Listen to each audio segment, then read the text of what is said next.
بسم اللہ الرحمن الرحیم۔ قرآن مجید کی تلاوت۔ حضرت ابو ذر رضی اللہ عنہ فرماتے ہیں، میں نے عرض کیا یا رسول اللہ، مجھے کچھ وصیت فرما دیں۔ حضور صلی اللہ علیہ وسلم نے فرمایا، اللہ سے ڈرنے کو اپنے لیے ضروری سمجھو، کیونکہ یہ تمام کاموں کی جڑ ہے۔ میں نے عرض کیا یا رسول اللہ، کچھ اور وصیت فرما دیں۔ آپ صلی اللہ علیہ وسلم نے فرمایا، قرآن کی تلاوت کو ضروری سمجھو، کیونکہ تلاوت زمین پر تمہارے لیے نور اور آسمان میں تمہارے لیے ثواب کا ذخیرہ ہے۔ حضرت اوس بن حذیفہ ثقفی رضی اللہ عنہ فرماتے ہیں کہ ہم قبیلہ ثقیف کا وفد بن کر حضور اقدس صلی اللہ علیہ وسلم کی خدمت میں حاضر ہوئے۔ ہم میں سے جو احلافی تھے وہ حضرت مغیرہ بن شعبہ رضی اللہ عنہ کے ہاں ٹھہرے، اور مالکی حضرات کو حضور صلی اللہ علیہ وسلم نے اپنے خیمے میں ٹھہرایا۔ حضور صلی اللہ علیہ وسلم عشاء کے بعد ہمارے پاس تشریف لاتے اور ہم سے کھڑے کھڑے باتیں کرتے، اور اتنی دیر کھڑے رہتے کہ آپ صلی اللہ علیہ وسلم تھک جاتے اور باری باری دونوں پاؤں پر آرام فرماتے۔ زیادہ تر آپ صلی اللہ علیہ وسلم قریش کی شکایت کرتے اور فرماتے، مکہ میں ہمیں کمزور سمجھا جاتا تھا، جب ہم مدینہ آ گئے تو ہم نے ان سے بدلہ لینا شروع کر دیا، اور لڑائیوں میں کبھی وہ جیتتے اور کبھی ہم۔ حضور صلی اللہ علیہ وسلم روزانہ جس وقت ہمارے پاس تشریف لاتے، ایک رات اس سے دیر سے تشریف لائے تو ہم نے عرض کیا یا رسول اللہ، آپ روزانہ جس وقت ہمارے پاس تشریف لایا کرتے تھے، آج اس سے دیر سے تشریف لائے ہیں، اس کی کیا وجہ ہے؟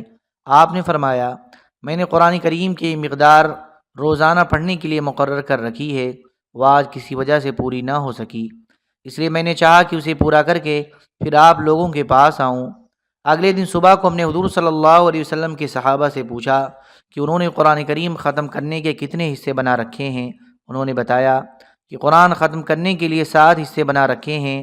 پہلے حصے میں سورہ فاتحہ کے بعد والی 3 سورتیں، دوسرے حصے میں اس کے بعد والی 5 سورتیں، تیسرے حصے میں اس کے بعد والی 7 سورتیں، چوتھے حصے میں اس کے بعد والی 9 سورتیں، پانچویں حصے میں اس کے بعد والی 11 سورتیں، چھٹے حصے میں اس کے بعد والی 13 سورتیں، اور ساتویں حصے میں مفصل والی سورتیں۔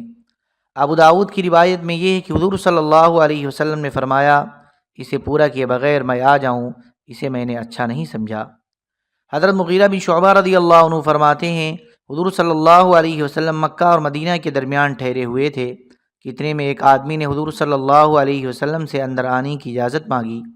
حضور نے فرمایا، روزانہ میں جتنا قرآن پڑھتا تھا آج رات وہ رہ گیا ہے، اس پر میں کسی چیز کو ترجیح نہیں دے سکتا، میں وہ پڑھ رہا ہوں، اس لیے ابھی اجازت نہیں ہے۔ حضرت ابو سلمہ رحمہ اللہ کہتے ہیں، حضرت عمر بن خطاب رضی اللہ عنہ حضرت ابو موسیٰ رضی اللہ عنہ سے فرمایا کرتے، ہمیں ہمارے رب کی یاد دلاؤ، تو حضرت ابو موسیٰ رضی اللہ عنہ قرآن پڑھ کر سنایا کرتے۔ حضرت ابی بن ابی مرزوق رحمۃ اللہ علیہ کہتے ہیں کہ ہمیں یہ روایت پہنچی ہے کہ بعض دفعہ حضرت عمر بن خطاب رضی اللہ عنہ حضرت ابو موسیٰ رضی اللہ عنہ سے فرمایا کرتے، ہمیں ہمارے رب کی یاد دلاؤ، تو حضرت ابو موسیٰ رضی اللہ عنہ قرآن پڑھا کرتے، وہ بہت اچھی آواز سے قرآن پڑھا کرتے تھے۔ حضرت ابو نضرہ رحمہ اللہ کہتے ہیں، حضرت عمر رضی اللہ عنہ نے حضرت ابو موسیٰ رضی اللہ عنہ سے فرمایا، ہمیں ہمارے رب کا شوق دلاؤ، وہ قرآن پڑھنے لگے۔ لوگوں نے کہا نماز؟ حضرت عمر رضی اللہ عنہ نے فرمایا، کیا ہم نماز میں نہیں ہیں؟ حضرت ابن عباس رضی اللہ عنہما فرماتے ہیں، حضرت عمر بن خطاب رضی اللہ عنہ جب گھر تشریف لے جاتے تو قرآن کھول کر اسے پڑھا کرتے۔ حضرت عثمان رضی اللہ عنہ نے فرمایا، میں یہ چاہتا ہوں کہ جو دن یا رات آئے میں اس میں قرآن کریم دیکھ کر پڑھا کروں۔ حضرت عثمان رضی اللہ عنہ نے فرمایا، اگر تمہارے دل پاک ہوتے تو تم لوگ کبھی بھی اللہ تعالیٰ کے کلام سے سیر نہ ہوتے۔ حضرت حسن رحمۃ اللہ علیہ کہتے ہیں کہ امیر المؤمنین حضرت عثمان بن عفان رضی اللہ عنہ نے فرمایا، اگر ہمارے دل پاک ہوتے تو ہم اپنے رب کے کلام سے کبھی بھی سیر نہ ہوتے، اور مجھے یہ پسند نہیں ہے کہ میری زندگی میں کوئی دن ایسا آئے جس میں دیکھ کر قرآن نہ پڑھوں۔ چنانچہ حضرت عثمان رضی اللہ عنہ دیکھ کر اتنا زیادہ قرآن پڑھا کرتے تھے کہ ان کے انتقال سے پہلے ہی ان کا قرآن پھٹ گیا تھا۔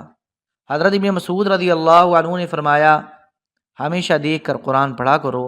حضرت حبیب بن شہید رحمۃ اللہ علیہ کہتے ہیں کہ حضرت نافع رحمۃ اللہ علیہ سے کسی نے پوچھا کہ حضرت ابن عمر رضی اللہ عنہما اپنے گھر میں کیا کیا کرتے تھے؟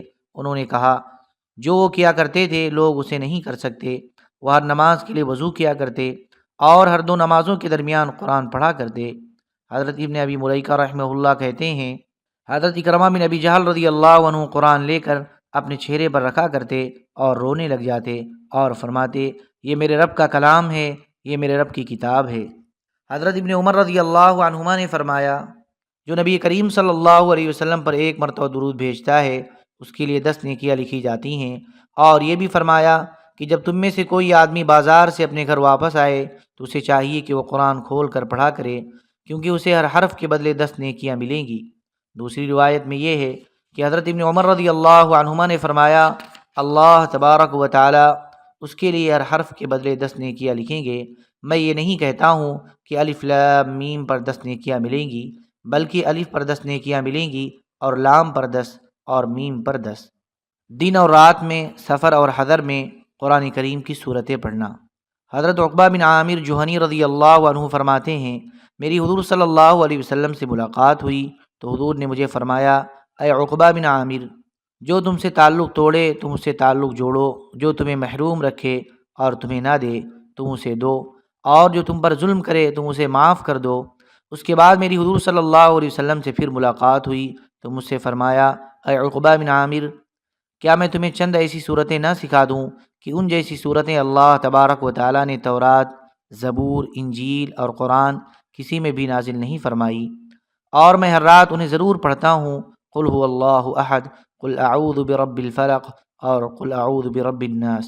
جب سے حضور صلی اللہ علیہ وسلم نے مجھے ان صورتوں کے پڑھنے کا حکم دیا ہے اس وقت سے میں ہر رات ان کو ضرور پڑھتا ہوں، اور جب حضور صلی اللہ علیہ وسلم نے مجھے ان کے پڑھنے کا حکم دیا ہے تو مجھ پر واجب ہو گیا ہے کہ انہیں نہ چھوڑوں۔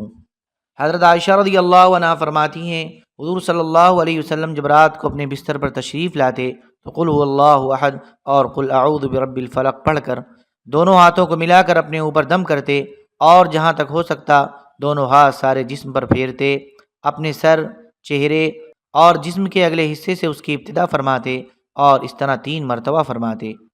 حضرت عائشہ رضی اللہ عنہا فرماتی ہیں حضور صلی اللہ علیہ وسلم جب بستر پر تشریف لاتے تو قل هو اللہ احد اور معوذتین قل اعوذ برب الفلق اور قل اعوذ برب الناس پڑھ کر دونوں ہاتھوں پر دم فرماتے، اور انہیں چہرے، بازو، سینے اور جسم پر جہاں تک ہاتھ پہنچتے پھیرتے۔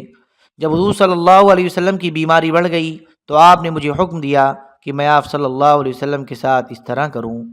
حضرت جابر رضی اللہ عنہ فرماتے ہیں نبی کریم صلی اللہ علیہ وسلم جب تک الف لام میم تنزیل اور سورہ تبارک الذی بیدہ الملک دونوں صورتیں پڑھنا لیتے نہ سوتے۔ حضرت طاؤس کہتے ہیں یہ دونوں صورتیں قرآن کریم کی ہر صورت پر 70 نیکیاں زیادہ فضیلت رکھتی ہیں۔ حضرت عرباد بن ساریہ رضی اللہ عنہ فرماتے ہیں حضور صلی اللہ علیہ وسلم جب بستر پر لیٹتے تو سونے سے پہلے مسبحات پڑھتے، یعنی وہ صورتیں پڑھتے جن کے شروع میں سبح یا یسبح آتا ہے، اور حضور نے فرمایا ان صورتوں میں ایک ایسی آیت ہے جو 1000 آیتوں سے افضل ہے۔ حضرت عائشہ رضی اللہ عنہا فرماتی ہیں کہ جب تک حضور صلی اللہ علیہ وسلم سورہ زمر اور سورہ بنی اسرائیل پڑھ نہ لیتے سویا نہ کرتے۔ حضرت فروا بن نوفل رضی اللہ عنہ فرماتے ہیں میں نے نبی کریم صلی اللہ علیہ وسلم کی خدمت میں حاضر ہو کر عرض کیا یا رسول اللہ مجھے کوئی ایسی چیز بتائیں جسے میں لیٹتے وقت پڑھ لیا کروں۔ آپ نے فرمایا قل یا ایھا الکافرون پڑھا کرو، کیونکہ اس صورت میں شرک سے بیزاری ہے۔ حضرت عبداللہ بن مسعود رضی اللہ عنہ فرماتے ہیں آدمی کے پاس اس کی قبر میں عذاب کے فرشتے آئیں گے، وہ پاؤں کی طرف سے آئیں گے تو پاؤں کہیں گے تمہارے لیے ہماری طرف سے کوئی راستہ نہیں ہے، کیونکہ یہ سورہ ملک پڑھا کرتا تھا۔ پھر وہ سینے کی طرف سے آئیں گے تو سینہ کہے گا تمہارے لیے میری طرف سے کوئی راستہ نہیں ہے، کیونکہ یہ سورہ ملک پڑھا کرتا تھا۔ پھر وہ سر کی طرف سے آئیں گے تو سر کہے گا تمہارے لیے میری طرف سے کوئی راستہ نہیں ہے، کیونکہ یہ سورہ ملک پڑھا کرتا تھا۔ یہ صورت مانع ہے، یہ عذاب قبر کو روکتی ہے، اور تورات میں ہے کہ جس نے کسی رات میں اس صورت کو پڑھا اس نے بہت زیادہ ثواب حاصل کیا اور بہت عمدہ کام کیا۔ نسائی میں یہ حدیث مختصر ہے اور ان الفاظ کے ساتھ ہے کہ جو ہر رات سورہ تبارک الذی پڑھے گا اللہ تبارک و تعالیٰ اسے عذاب قبر سے بچائے گا، اور ہم لوگ اسے حضور صلی اللہ علیہ وسلم کے زمانے میں مانعہ کہا کرتے تھے، یعنی عذاب قبر کو روکنے والی۔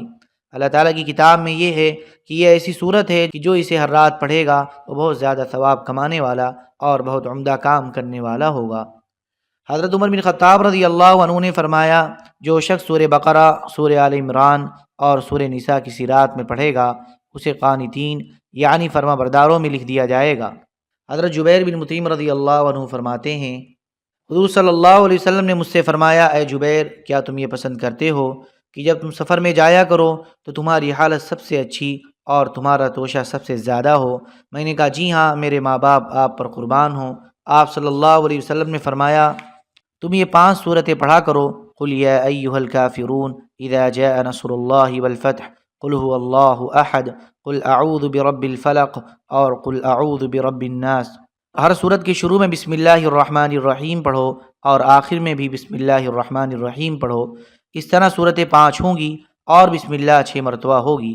حضرت جبیر رضی اللہ عنہ فرماتے ہیں، حالانکہ میں غنی اور مالدار تھا، لیکن جب میں سفر میں جایا کرتا تھا تو میں سب سے زیادہ خستہ حالت والا اور سب سے کم توشہ والا ہوتا تھا۔ تو جب مجھے حضور صلی اللہ علیہ وسلم نے یہ صورتیں سکھائیں اور میں نے انہیں پڑھنا شروع کیا تو میں سب سے اچھی حالت والا اور سب سے زیادہ توشہ والا ہو گیا، اور پورے سفر میں واپسی تک میرا یہی حال رہتا۔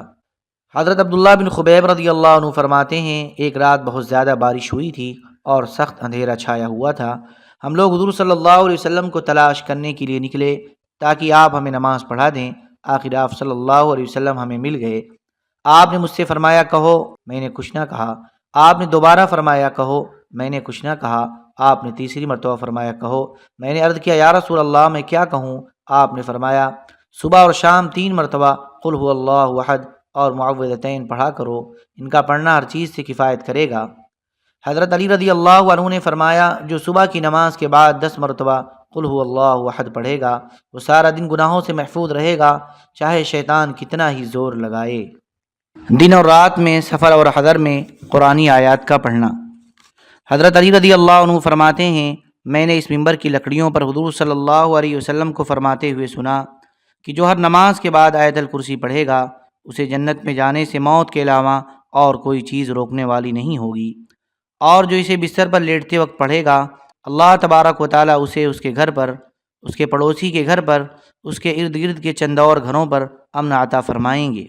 حضرت علی رضی اللہ عنہ نے فرمایا، مجھے ایسا کوئی آدمی نظر نہیں آتا جو پیدائشی مسلمان ہو یا بالغ ہو کر مسلمان ہوا ہو اور اس آیت اللہ لا الہ الا هو الحی القیوم کو پڑھے بغیر رات گزارتا ہو۔ کاش کہ آپ لوگ جان لیتے کہ اس آیت کا درجہ کتنا بڑا ہے۔ یہ آیت آپ لوگوں کے نبی صلی اللہ علیہ وسلم کو اس خزانے سے دی گئی ہے جو عرش کے نیچے ہے، اور آپ لوگوں کے نبی صلی اللہ علیہ وسلم سے پہلے کسی نبی کو نہیں دی گئی، اور میں اسے ہر رات 3 مرتبہ پڑھ کر سوتا ہوں، عشاء کے بعد کی 2 رکعتوں میں اور وتر میں بھی اسے پڑھتا ہوں، اور بستر پر لیٹتے وقت بھی پڑھتا ہوں۔ حضرت علی رضی اللہ عنہ فرماتے ہیں، میں نے کوئی ایسا عاقل بالغ آدمی نہیں دیکھا جو سورہ بقرہ کی آخری آیتوں کو پڑھے بغیر سو جاتا ہو، کیونکہ یہ آیتیں اس خزانے سے آئی ہیں جو عرش کے نیچے ہے۔ حضرت عثمان رضی اللہ عنہ فرماتے ہیں، جو آدمی رات کو سورہ آل عمران کی آخری آیتیں پڑھے گا اس کے لیے رات بھر کی عبادت کا ثواب لکھا جائے گا۔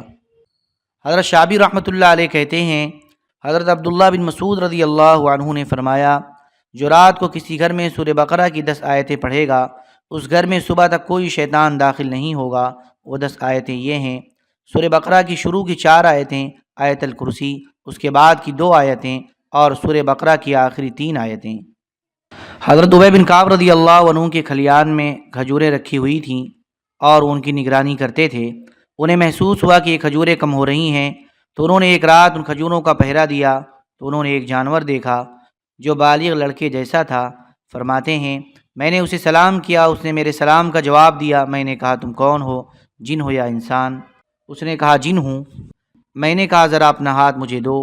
اس نے اپنا ہاتھ مجھے دیا تو اس کا ہاتھ کتے کے ہاتھ جیسا تھا اور بال بھی کتے جیسے تھے۔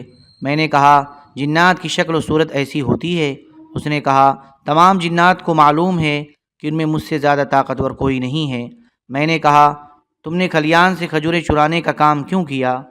اس نے کہا ہمیں خبر ملی ہے کہ آپ کو صدقہ کرنا بہت پسند ہے، تو ہم نے چاہا کہ ہمیں بھی آپ کی کچھ کھجوریں مل جائیں۔ میں نے کہا کون سی چیز ایسی ہے کہ جس کی وجہ سے ہماری تم لوگوں سے حفاظت ہو جائے؟ اس نے کہا یہ آیت الکرسی جو سورہ بقرہ میں ہے، جو اسے شام کو پڑھے گا وہ صبح تک ہم سے محفوظ رہے گا، اور جو اسے صبح کو پڑھے گا وہ شام تک ہم سے محفوظ رہے گا۔ صبح کو حضرت ابی بن کعب رضی اللہ عنہ نے جا کر یہ سارا واقعہ حضور صلی اللہ علیہ وسلم کو بتایا تو حضور صلی اللہ علیہ وسلم نے فرمایا اس خبیث نے سچ کہا۔ حضرت عبداللہ بن بصر رضی اللہ عنہ فرماتے ہیں میں حمص سے چلا اور رات کو زمین کے ایک خاص ٹکڑے میں پہنچا تو اس علاقے کے جنات میرے پاس آ گئے۔ اس پر میں نے سورہ اعراف کی آیت آخر تک پڑھی، ان ربکم اللہ الذی خلق السماوات والارض، آخر تک۔ ترجمہ: بے شک تمہارا رب اللہ ہی ہے جس نے آسمانوں اور زمین کو 6 روز میں پیدا کیا، پھر عرش پر قائم ہوا۔ شبہ دیتا ہے شب سے دن کو ایسے طور پر کہ وہ شب اس دن کو جلدی سے آ لیتی ہے، اور سورج اور چاند اور دوسرے ستاروں کو پیدا کیا ایسے طور پر کہ سب اس کے حکم کے تابع ہیں۔ یاد رکھو اللہ ہی کے لیے خاص ہے خالق ہونا اور حاکم ہونا۔ بڑی خوبیوں کے بھرے ہوئے ہیں اللہ تبارک و تعالی جو تمام عالم کے پروردگار ہیں۔ اس پر ان جنات نے ایک دوسرے سے کہا اب تو صبح تک اس کا پہرا دو۔ چنانچہ انہوں نے ساری رات میرا پہرا دیا، صبح کو میں سواری پر سوار ہو کر وہاں سے چل دیا۔ حضرت اعلیٰ بن لجلاج رحمۃ اللہ علیہ نے اپنے بیٹوں سے کہا جب تم مجھے قبر میں رکھنے لگو تو بسم اللہ وعلی ملت رسول اللہ صلی اللہ علیہ وسلم کہہ کر مجھے قبر میں رکھنا، اور میری قبر پر آہستہ آہستہ مٹی ڈالنا، اور میرے سراہنے سورہ بقرہ کی شروع کی اور آخر کی آیتیں پڑھنا، کیونکہ میں نے حضرت ابن عمر رضی اللہ عنہما کو دیکھا کہ وہ ایسا کرنے کو بہت پسند کرتے تھے۔ حضرت علی رضی اللہ عنہ فرماتے ہیں کہ جو یہ چاہتا ہے کہ اس کا اجر و ثواب بہت بڑھے اور مکمل پیمانے میں تولا جائے تو یہ آیتیں 3 مرتبہ پڑھے۔ سبحان ربک رب العزت عما یصفون۔ ترجمہ: آپ کا رب جو بڑی عظمت والا ہے ان باتوں سے پاک ہے جو یہ کافر بیان کرتے ہیں۔ حضرت عبداللہ بن عبید بن عمیر رحمۃ اللہ علیہ کہتے ہیں کہ حضرت عبد الرحمن بن عوف رضی اللہ عنہ جب اپنے گھر میں داخل ہوتے تو اس کے تمام کونوں میں آیت الکرسی پڑھتے۔ اللهم صل على سيدنا وحبيبنا ومحبوبنا ومولانا محمد وبارك وسلم سبحان ربك رب العزة عما يصفون وسلام على المرسلين والحمد لله رب العالمين۔